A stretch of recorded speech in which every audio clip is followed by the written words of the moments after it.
Bonjour à tous et bienvenue sur Produplification.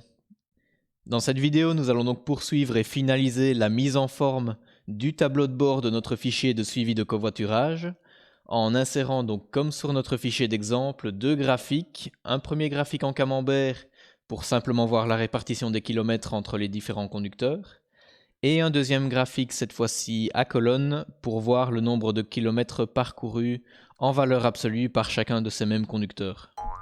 Alors on va bien entendu repartir du fichier qu'on a créé dans les vidéos précédentes, donc si ça vous intéresse de savoir comment on a créé la base pour ce fichier, je vous invite à suivre les liens en description pour aller voir tout simplement les premières vidéos de cette série. Maintenant sans transition, on va pouvoir commencer tout de suite à créer notre premier graphique, donc on clique sur le menu insertion, on sélectionne graphique et on a donc un nouveau menu qui s'affiche sur la droite de l'écran dans lequel on va pouvoir paramétrer notre graphique. Donc la première chose à sélectionner, ça va être le type de graphique. Donc pour ce premier graphique, ce qu'on veut, c'est un graphique en camembert ou un graphique à secteur comme il est appelé dans Google Sheet, qu'on vient donc sélectionner comme ceci. Et ensuite, on va devoir sélectionner les plages de données à utiliser dans ce graphique. Donc pour ça, on vient cliquer sur le petit carré ici sur la droite, ce qui nous affiche donc une nouvelle fenêtre dans laquelle on va pouvoir sélectionner ces plages. Donc pour ça, on retourne dans notre base de données liée à notre fichier de covoiturage, qui est donc sur la deuxième feuille de notre fichier. Et là, la première plage de données qu'on va devoir sélectionner, ça va être la plage de données contenant les noms des différents conducteurs. Donc la colonne C, qu'on sélectionne tout simplement comme ceci. Ensuite, il y a une deuxième plage de données dont on va avoir besoin, c'est la plage de données qui va contenir les distances parcourues par ces conducteurs, correspondant donc à la colonne D. Maintenant, avec ces deux plages de données, on a tout ce qu'il nous faut, puisque ce qu'on veut afficher, c'est bien la répartition des kilomètres entre nos différents conducteurs. Donc on peut cliquer sur OK à ce stade. Voilà, donc sans plus de difficultés, vous voyez que Google Sheet nous affiche un graphique en camembert, mais ce n'est pas encore le résultat final qu'on veut, puisque pour chacune des lignes de notre base de données, Google Sheet va en fait créer un secteur différent. Donc par exemple, vous voyez que le prénom Jean-Louis apparaît non pas une seule fois sur un seul secteur, mais bien une, deux, trois fois.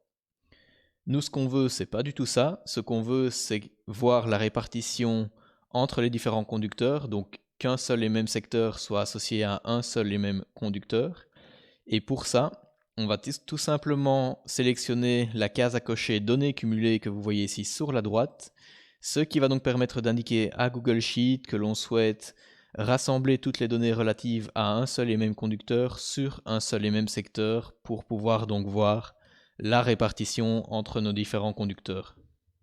Voilà, donc maintenant qu'on a une base correcte pour notre graphique, on va pouvoir également le personnaliser un petit peu, donc on va lui donner un titre qui s'affiche donc ici sur le coin supérieur gauche, comme vous pouvez le voir. On peut augmenter un petit peu la police de ce titre également, voilà.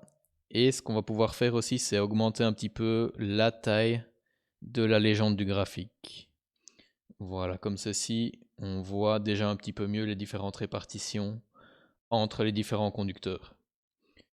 Une fois que le rendu nous plaît, on peut fermer ce volet et on peut placer notre graphique comme on le souhaite dans notre tableau de bord.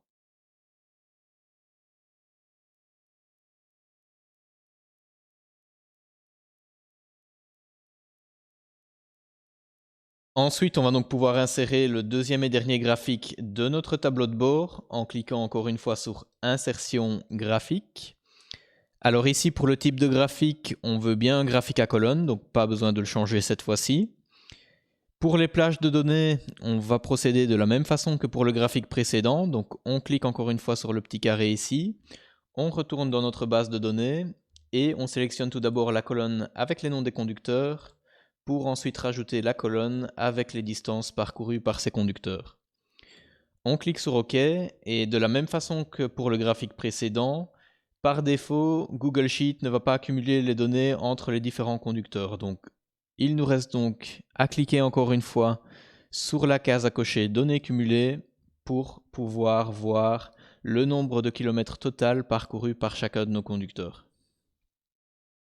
De la même façon, on va pouvoir personnaliser un petit peu ce deuxième graphique. Donc on va tout d'abord rajouter un titre, kilomètres par conducteur par exemple. Ce titre, on peut le mettre dans la même taille que pour le graphique précédent, donc en taille 24 comme ceci. Et ce qu'on peut faire également, c'est augmenter un peu la taille des titres des axes de notre graphique.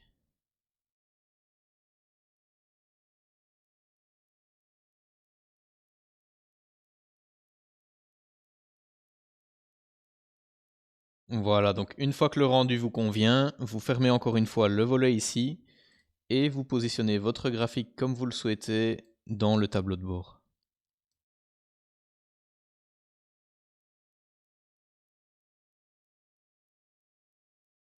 Voilà, donc maintenant on a un tableau de bord qui est presque complet. Il nous reste juste un petit détail à régler pour pouvoir le finaliser complètement. C'est tout simplement enlever la grille qu'on voit ici en arrière-plan. Donc pour ça, on va se rendre dans le menu affichage, dans le sous-menu afficher, et on va tout simplement désélectionner l'option quadrillage pour tout simplement enlever cette grille et laisser seulement un tableau de bord propre dans notre fichier. Voilà, c'en est donc fini pour cette vidéo. J'espère qu'elle vous aura plu et cette fois-ci on en a vraiment fini avec la mise en page de notre tableau de bord. Et donc dans les prochaines vidéos, on va vraiment commencer à coder une fonction pour rendre le formulaire ici sur la gauche de l'écran fonctionnel de manière donc à insérer de nouvelles données dans notre base de données. Si la vidéo vous a plu, un petit like, ça fait toujours plaisir et n'hésitez également pas à vous abonner si vous souhaitez suivre l'arrivée de ces prochaines vidéos sur la chaîne. Merci et à bientôt.